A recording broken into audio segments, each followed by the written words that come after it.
देख एठी मो पाखरे एक वर्गचित्र अछि।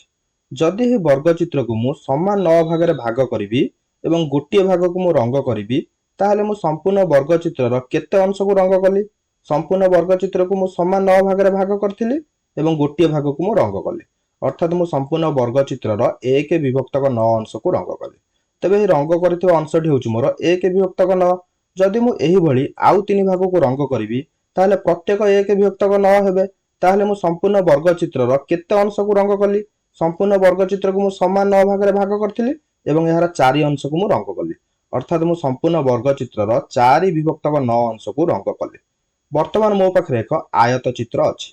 जदि मु एही आयत चित्र को समान 5 भागरे भाग करिवि एवं 5 भाग को मु रंग करिवि ताहले प्रत्येक 1 विभक्तक 5 हेबे। कारण मु आयत चित्र को समान 5 भागरे भाग करिछि ताहले मु केते अंश को रंग कली। 5 विभक्तक 5 अंश को रंग कली। 5 विभक्तक 5 1 को बुझाउछि।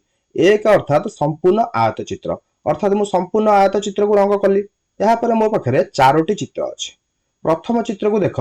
प्रथम चित्र को मु समान 6 भागरे भाग करिछि एवं 4 भाग को मु रंग करिछि। अर्थात मु संपूर्ण चित्रर 4 विभक्तक 6 अंश को रंग करिछि। यहाँ पर मो पाखरे एक वृत्त अछि।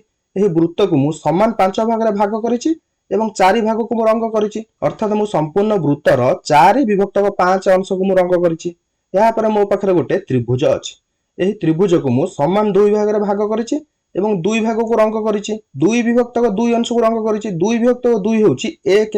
1 अर्थात संपूर्ण चित्र को बुझाउछि। अर्थात आमे संपूर्ण चित्र को रंग करिसंती। यहाँ पर मो पाखरे आउ एक आयत चित्र अछि। एही आयत चित्र को मु 3 भागरे भाग करिछि।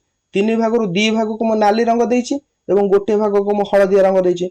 जदि मु कहिबि मोर नाली रंग देइथिबा अंशटी होउछि 2 विभक्तक 3 तेबे या संपूर्ण रूपे भूल हेबो। कारण जदि मु आयत चित्र को समान 3 भागरे भाग करिथांती ताहले मु कहि परथांती जे मु 2 विभक्तक 3 अंश को नाली रंग देइछि। ठीक अछि।